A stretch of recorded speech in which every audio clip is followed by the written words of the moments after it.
Juízes capítulo 6, nós vamos ler essa palavra e vamos meditar nessa noite em nome de Jesus. Diz assim, porém, versículo 1, porém os filhos de Israel fizeram o que parecia mal aos olhos do Senhor, e o Senhor os deu na mão dos midianitas por quantos anos? 7 anos. E prevalecendo na mão dos midianitas sobre Israel, fizeram os filhos de Israel para si, por causa dos midianitas, eles fizeram o quê? Cova que estão nos montes, e as cavernas e as fortificações. Porque sucedia que semeando Israel, subiram os midianitas, os manaquitas, e também os do Oriente contra eles, subiam. E punham-se contra eles campo, e destruíam a novidade da terra, até chegar a Gaza, e não deixava mantimento Israel, não deixava mantimento, nem ovelha, nem boi, nem jumento, porque subiam com seus gado e tenda, vinha como gafanhoto, em tanta multidão que não se podia se contar, nem a eles, nem aos seus camelos, entravam na terra para destruir. Versículo 6. E assim Israel empobreceu muito, pela presença do midianita. Então os filhos de Israel, o que eles fizeram? Aí vai exclamar o Senhor. Então vamos lá no versículo 11. Então o anjo do Senhor veio e assentou debaixo do carvalho que está em Ofra, que pertencia a Joás, Obezerita, e Gideão seu filho estava malhando trigo aonde, irmão? No lagar, para salvar dos midianitas. Então o anjo do Senhor lhe apareceu e lhe disse, o Senhor é contigo, varão valoroso. Mas Gideão lhe respondeu, ai, Senhor meu, se o Senhor é conosco, porque tudo isso nos sobreveio? E que é feito de todas as suas maravilhas, que nossos pais nos contaram, dizendo, não nos fez o Senhor subir do Egito? Porém agora o Senhor nos desamparou e nos deu na mão dos midianitas. Versículo 14. Então o Senhor olhou para ele, de novo. Então o Senhor olhou para ele e disse,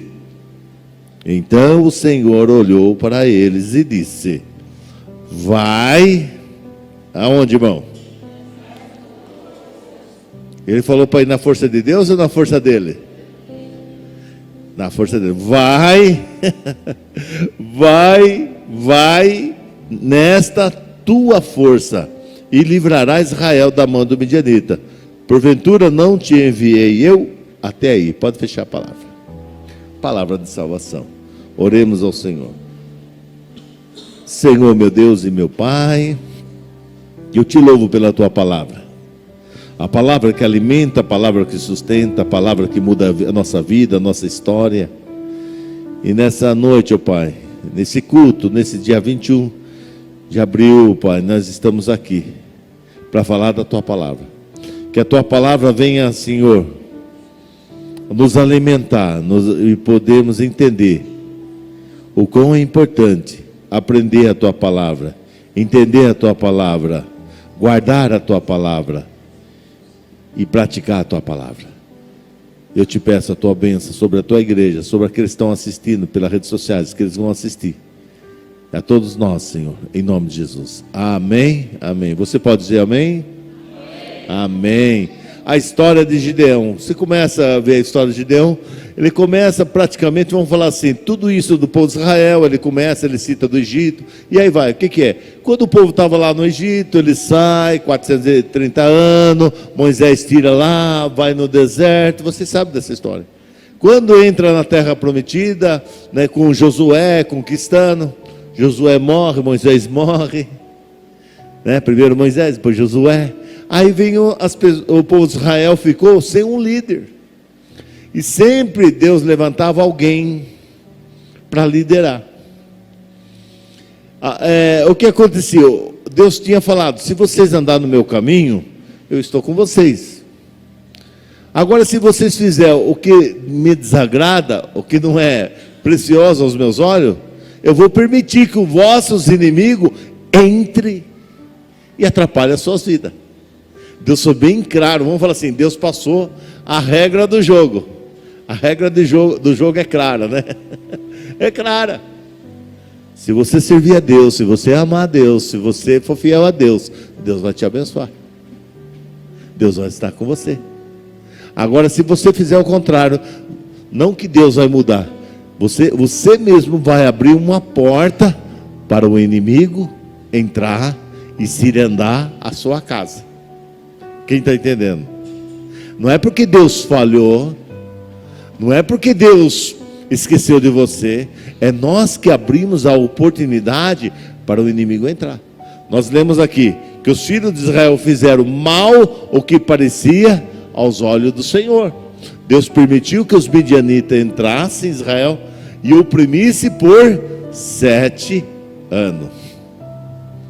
Mas Deus é tão maravilhoso, irmão. Mesmo que a gente erre, mesmo que a gente pise na bola, quando a gente reconhece o nosso erro, a gente reconhece que nós falhamos e clamamos a Deus, Ele vem com misericórdia, Ele vem com o seu amor, Ele vem com a sua graça, Ele vem nos dar o livramento. E eles, quando eles estavam tão oprimidos, que eles plantavam, tudo que eles plantavam, os midianitas vinham e roubavam. Eles lutavam, fazia as plantações, plantava trigo, plantava tudo, lutava. Vamos falar assim, já viu aquela história? Eu trabalho, não vejo dinheiro. Já viu aquela história? Talvez você já viu essa história. Cadê o dinheiro? Cadê as coisas? Faço, parece que não vejo o resultado. Parece que fulano lá, ciclano, ganha bem menos do que eu, mas parece que vive melhor. Parece que até guarda dinheiro. Já viu essa história? Os midianitas, eles plantavam e não colhia nada. Eles semeavam, faziam certo, esforçavam. Na hora da colheita, eles não colhiam. Às vezes, irmãos, a gente faz assim, ó, e faz mais isso. E é a hora que a gente vai colher, a gente não colhe. Parece que vem outro e colhe. Parece que as coisas estão amarradas, parece que as coisas não vão. Porque se a gente pensar assim, ó, se fosse de trabalhar, se a gente estaria bem, nós estaria tudo rico, irmão, de tanto que nós já trabalhamos na vida. Tenho certeza, né? O quanto nós já trabalhamos. Eu não estou pregando sobre prosperidade, eu não estou pregando sobre riqueza, eu estou falando da palavra do Senhor, que você tem que desfrutar daquilo que Deus tem te dado. Porque você tem que celebrar daquilo que você tem semeado.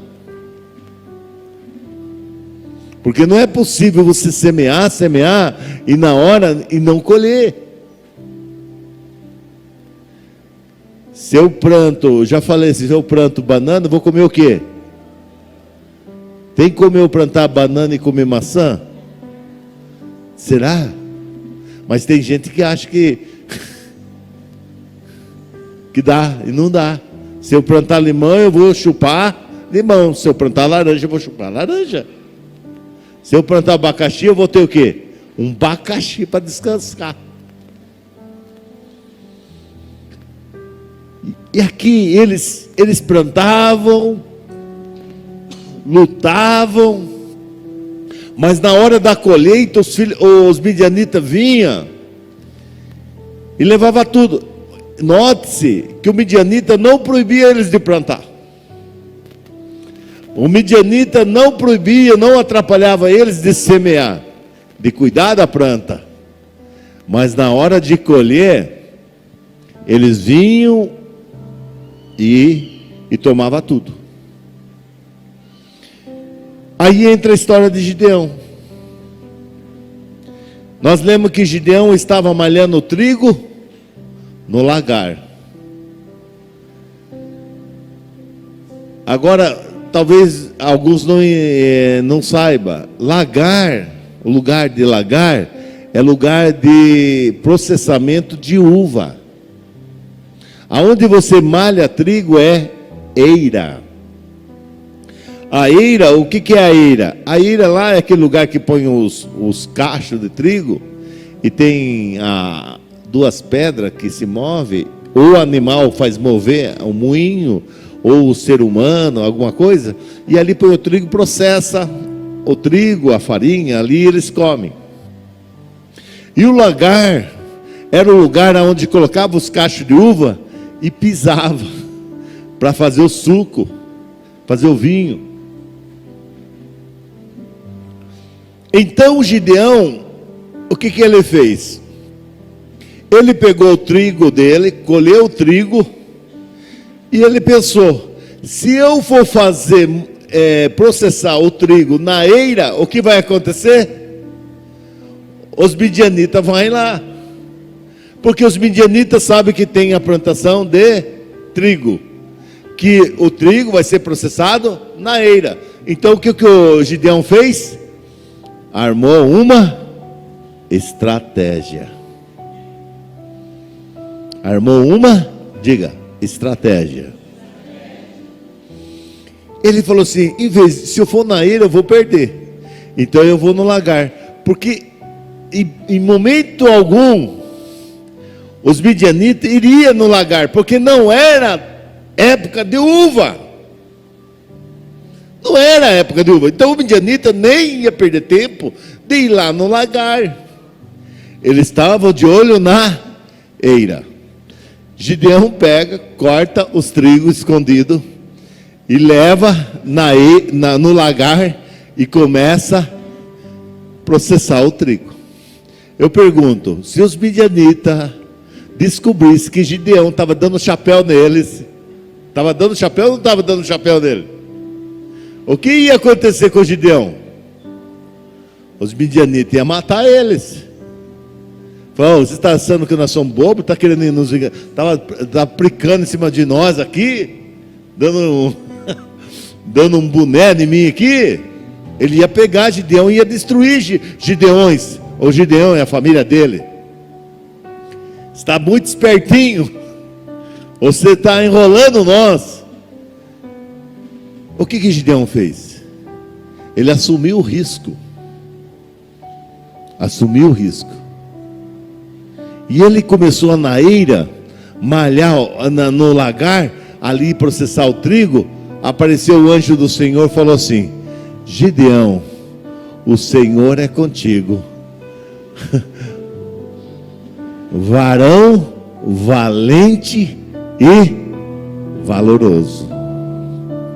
Valente e valoroso. Eu pergunto, irmão, qualquer um faria isso que Gideão fez? Assumiria o risco? Não. Talvez muitos plantaram, foi melhor deixar a plantação. Alguns plantaram, foi processar na eira, os midianitas vieram. Mas Gideão, ele armou uma estratégia. Irmão, quero falar uma coisa para você. O diabo é bobo. Ele sempre vai atacar com as mesmas estratégias as pessoas. Quem está entendendo? Se a pessoa tem fraqueza no vício, o diabo vai tentar onde? Se a pessoa tem fraqueza no adultério, na prostituição, o diabo vai tentar onde? Se a pessoa tem fraqueza de pegar o dinheiro fácil, aonde o diabo vai atacar? O diabo não muda estratégia. Só que ele sabe aonde é a sua fraqueza. Passa o tempo, passa o dia, ele vai tentar pegar você aonde? Na sua fraqueza. Quem está entendendo? Só que, irmãos, o que acontece? Deus nos deu sabedoria, inteligência, para a gente mudar as estratégias, e o diabo não pegar mais nada que é nosso. Quando o anjo chegou para ele e falou assim: você é valente e valoroso, Gideão.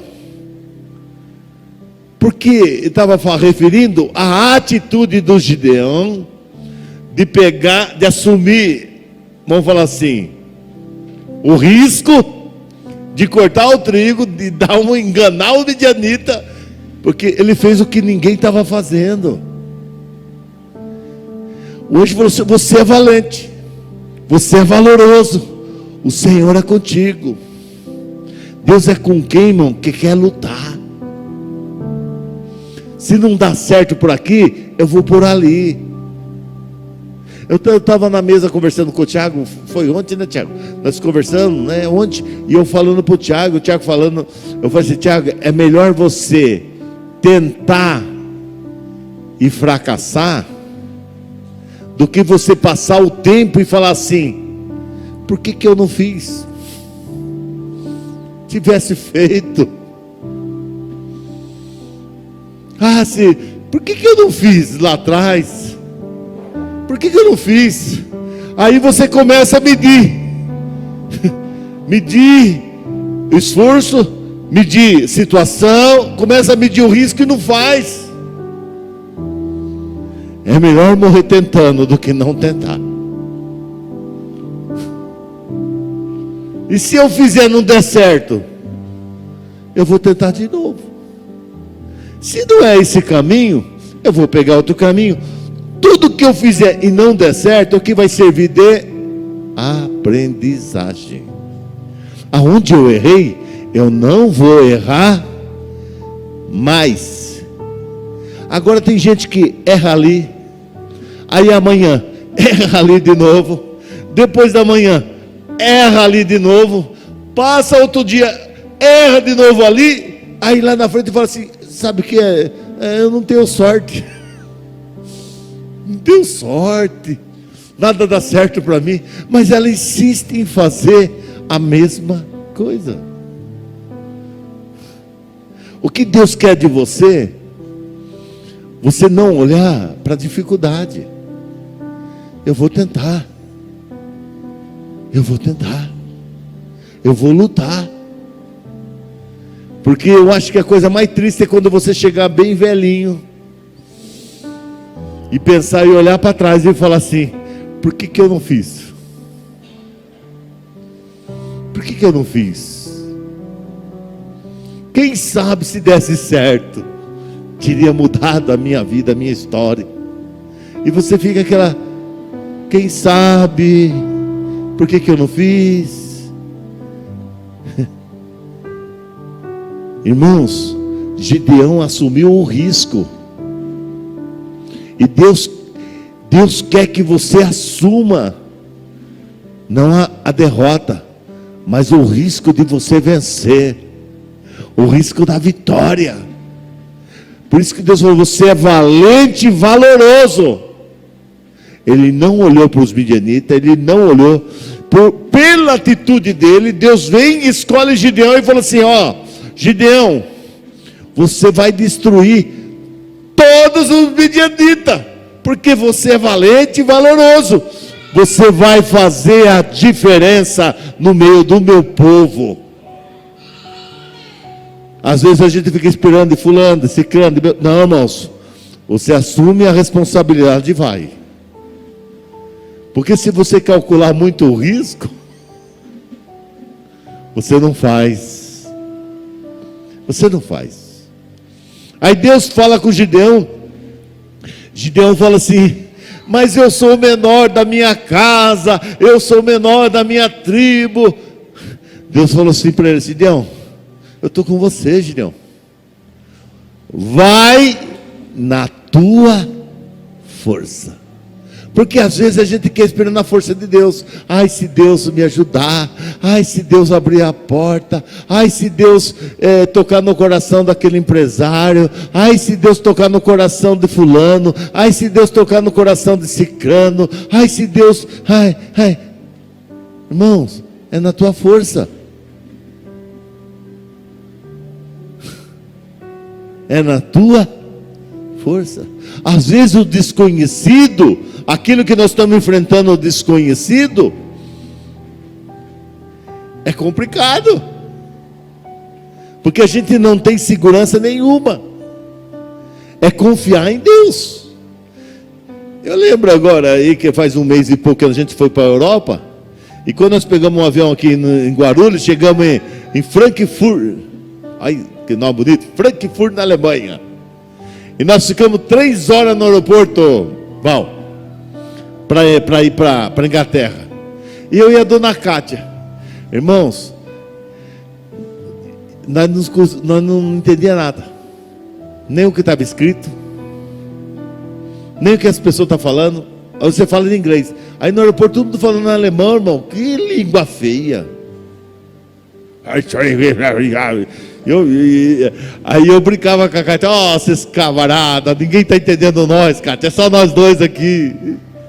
Ah, vamos falar mesmo, que ninguém está ouvindo nós. E ela falou assim, mas daqui a pouco passa alguém que está ouvindo aí. Faz essas orelhas secas aí, ninguém entende nós, eita.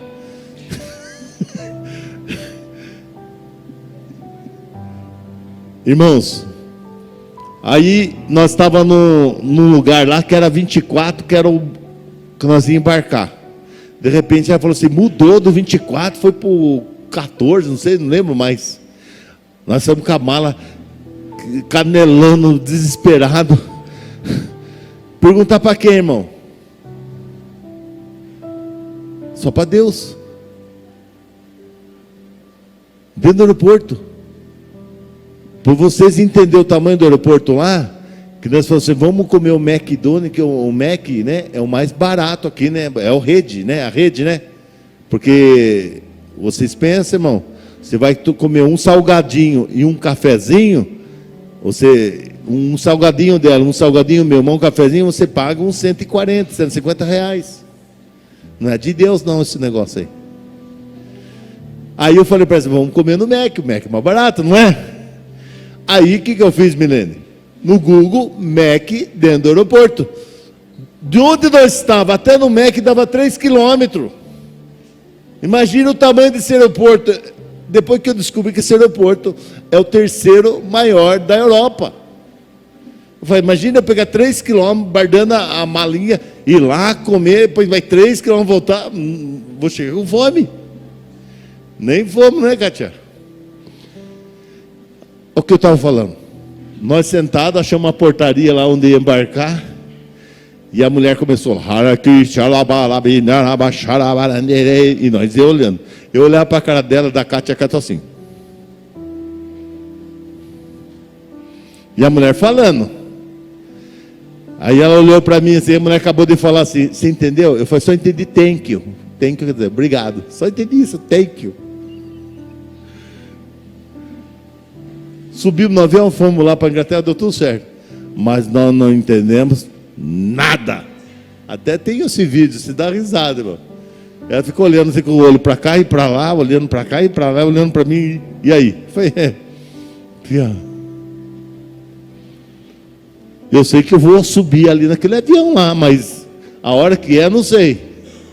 A hora que o bandão foi lá, nós fomos, entramos e fomos juntos e deu tudo certo. Aí a pessoa que tem medo, ele não sai nem daqui de Porto Feliz. A pessoa que tem medo, ele não vai nem em São Paulo fazer a compra. Porque, eu ir em São Paulo comprar lá, vou me roubar. Já começa assim. Ele tem medo disso, tem medo daquilo, tem medo disso. Não que você não deva ter cuidado, você tem que ter, mas você não pode ter medo. Primeiro, Deus está comigo. Eu não estou falando para você em São Paulo, estão entendendo? Eu estou falando espiritual. Quem é espiritual entende o que é espiritual. Às vezes Deus está impulsionando a algo e você com receio, com medo do inimigo, com medo de não dar certo. E aquele negócio, eu vou tentar. Sem fazer loucura. É sem fazer loucura. Você não pode ser louco. Porque Deus deu inteligência, sabedoria. Ele falou assim, vai aonde? Na tua. Então eu vou fazer o que? O que dá a minha perna. O que dá a minha perna. A minha casa lá são tudo meio doido, sabe, irmãos? A Bia tá pegando o jeitão também de ser doido, né, Bia? Aí ontem ela falou assim, aí eu, seu Baltazar, fui ver uma franquia aqui. Eu falei,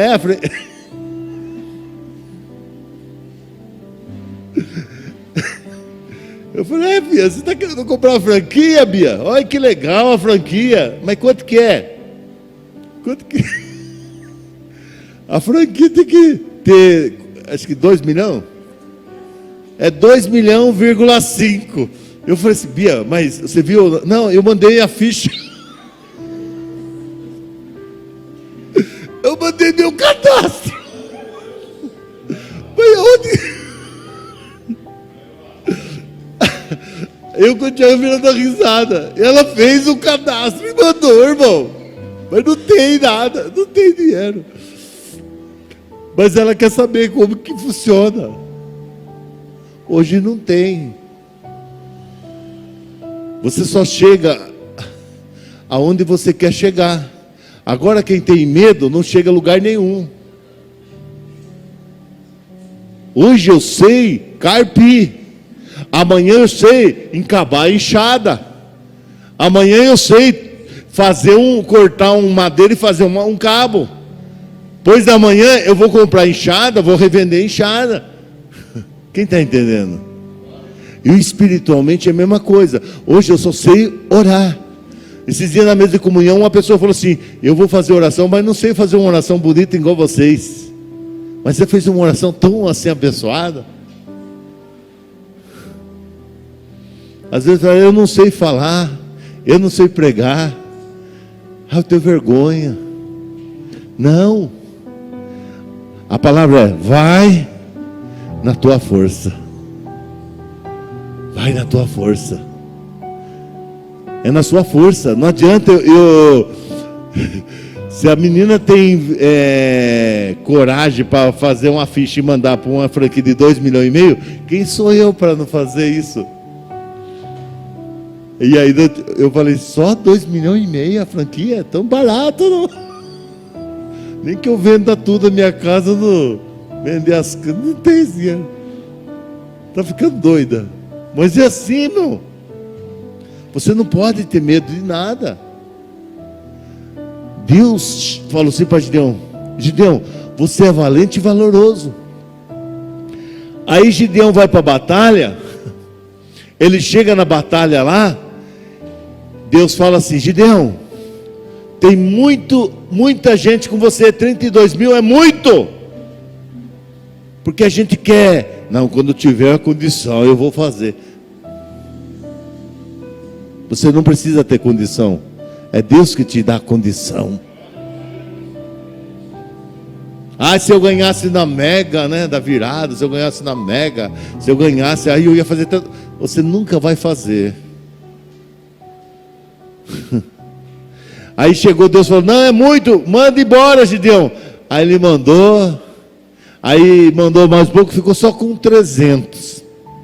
Os midianitas, eles enchiam o vale de barraca de soldado, que não se via o final do arraial. Era um exército muito grande. Com 32 mil, era impossível deles ganhar a batalha. Aí ficou uns 10 mil, impossível. Aí ficou 300. Às vezes Deus quer que realmente você dependa, não, às vezes não, Deus quer realmente que você dependa dele 100%. Se Gideão lutasse com os 32 mil, já era uma vitória que era de Deus. Mas podia alguém dizer, ah, mas tinha 32 mil. Não. Deus deixou quantas pessoas com Gideão? 300. As irmãs que foram na mesa de comunhão entenderam quando falaram que Deus que é organizado. Lembra dos princípios? Jesus mandou sentar as pessoas. Vocês entenderam? Você não pode fazer as coisas se você não for organizado. Você tem que ser organizado. Você tem que ser organizado. Deus falou para Gideão, Gideão, você vai organizar. pega 100, estava no vale, na montanha, põe 100 de um lado, mais 100 do outro lado, mais 100 do outro. Põe assim, Gideão. Quando eu falar, quando eu tocar, eles tinham um vaso, um cântaro, com um fogo, uma tocha dentro do cântaro e uma buzina. E Gideão falou assim: quando eu der o sinal, vocês quebram o cântaro. Quer dizer, por que estava o cântaro a chama?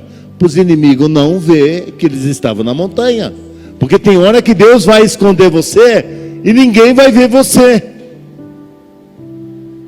Mas vai chegar uma hora que Deus vai mostrar você. Deus vai mostrar você. Porque muitas vezes a gente corre, e parece que o negócio está amarrado. Às vezes Deus está querendo que você se organize primeiro. Eles pegaram o cântaro com a tocha dentro e subiram. 100. Chegou o momento, Deus falou: é agora, quebra o cântaro, o vaso, e toca a buzina. Eles quebraram o cântaro, a tocha levantaram, pegaram a buzina e começaram a buzinar. Irmão, que guerra é essa? A lógica o que era? Invadir e matando com a espada, lutar. A lógica é essa. Deus te dá vitória, não é no seu plano, no seu entendimento do seu projeto, mas do que Ele quer para a sua vida. Às vezes Deus te leva e te impulsiona a fazer algo, e você pensa que é você, e é Deus. Quem pode falar 100% que é loucura, que é da Bia e não é de Deus? Não sei. E se é Deus que está impulsionando ela a fazer isso? Quem sou eu para falar? A gente dá risada, né, Bia? Bia, você está ficando doidinha igual nós aqui. E ela fez o cadastro, irmão, mandou. É só 2,5 milhões. Mas eu vou falar o quê? Quando eles quebraram o cântaro e tocaram a buzina, o inimigo foi acordado com barulho de vaso quebrando, né, de argila quebrando, vaso, e eles acordaram assustados, e a buzina e tocha de fogo ao redor. Quando eles acordaram, no desespero, no pavor que Deus colocou neles, eles acordavam, Val, e olhavam assim, o outro que estava acordando achava que aquele era o inimigo. Então eles começavam a lutar a espada com eles mesmos, e eles se mataram, e morreu quase tudo. De que foi a vitória? De Deus. Gideão, ele foi na força dele, mas a vitória veio de Deus. Reconheça que a sua vitória vem de Deus. Reconheça que no seu lar a vitória vem de Deus. Na sua vida profissional vem de Deus. Na sua família vem de Deus. Não é pelo seu braço não, vem de Deus. Reconheça. Reconheça em tudo, Deus. Gideão, não foi ali que ele venceu os midianitas que Deus falou: nossa, Gideão, você é valente e valoroso, eu sou com você. Não foi ali, foi lá atrás, aonde ele não tinha feito nada.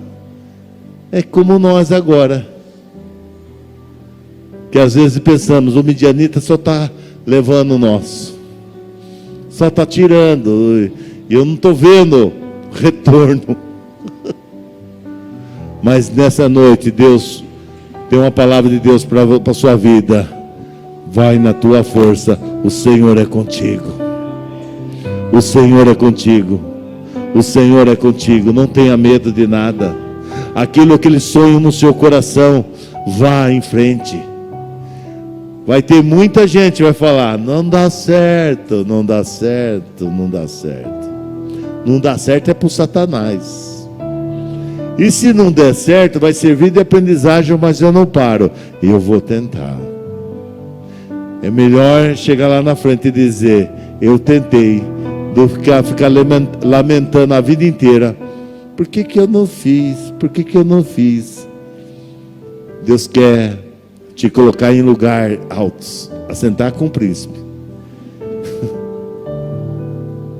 Mas você vai ter que ir na sua força e falar assim: eu vou na minha força em nome de Jesus.